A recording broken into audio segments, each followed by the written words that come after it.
Good afternoon, everyone. I am from Region 4, and what do I understand by social control?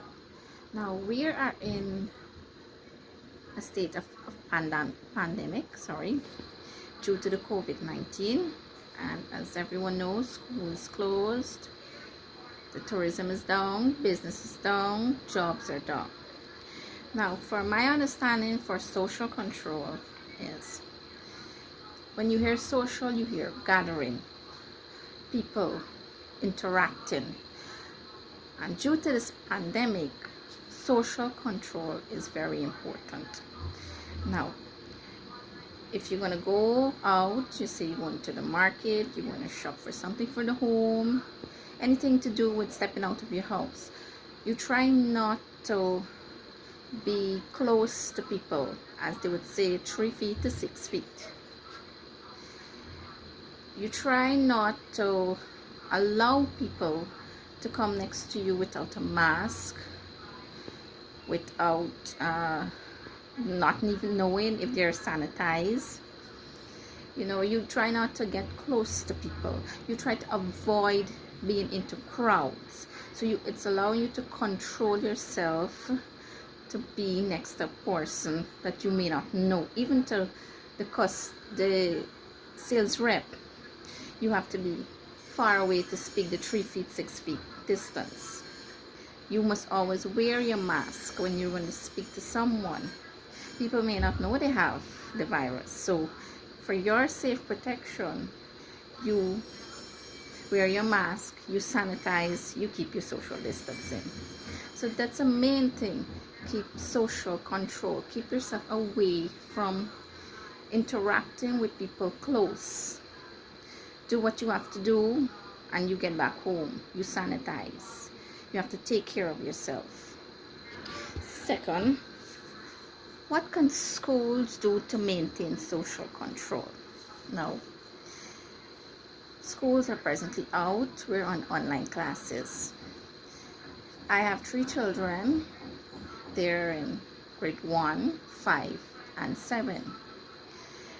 And one great thing I must say about online classes is that I myself are getting to learn and getting more information with my children so I could help them out.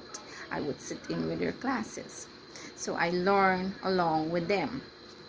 Now, personally, I would like my grade 5 child to attend school, because this is the year or the grade children have to prepare for their NGSA exams.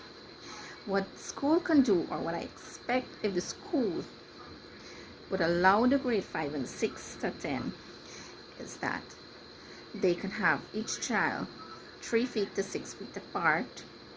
They sanitize, they make sure the children keep an eye on them, watch how they're interacting with their friends, brief them. Never mind they're going to be briefed before they go to school, but still. Also, the ministry can help by having a doctor or nurse at each school, so that if a child comes down with a little cold,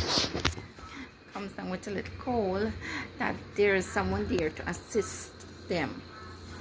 They could also wear the masks. They have their own sanitizers. School can provide their soap liquids, provide the soap, provide the sanitize, because they're going to be there in school interacting. So they need to have all these things prepared. Now, I'm not expecting that children go each day of the week. They could probably go 3 times. They could go for a couple hours, just to prevent them from being socializing. And it would also help them to be there face to face in terms of learning. And the school should try, just to keep an eye and help them. Keep every day you talk to them, even if it's like you would say ring a bell. They would say you ringing a bell in the ears, but this is for their own good. So another thing too, children would not want to wear the mask whole day. because some of them would have difficulty breathing. So as they sit, they're 6 and 3 feet apart. It's easy that they could take down their mask for a couple seconds or 5 minutes possible. So that could help them too. As big as I am, I don't like to wear my mask all the time. I feel suffocated. So schools can really help by the distance, by keeping a nurse there, by make sure they have all the prevention and methods in place for their children. So thank you. Region 4. Social control refers to those mechanisms that govern a person's behavior that would ensure that they conform to the behaviors that are deemed acceptable by society. These are the rules, the laws, customs, norms, values, and beliefs that would regulate our behavior. Social control is utilized to ensure compliance by an individual or a group and to prevent and sanction behaviors which deviate from societal norms. Schools are agencies of social control, and they're very effective. Schools are places where students are taught not only academic knowledge and skills, but also the types of behaviors that are expected from an individual and which behaviors will not be tolerated. This is acceptable versus unacceptable behavior. Social control can be enforced through informal and formal means. In schools, informal sanctions may be used to punish children who do not conform to the acceptable behaviors. They may be ridiculed or shamed by their peers, or they may meet with criticism and disapproval from their teachers.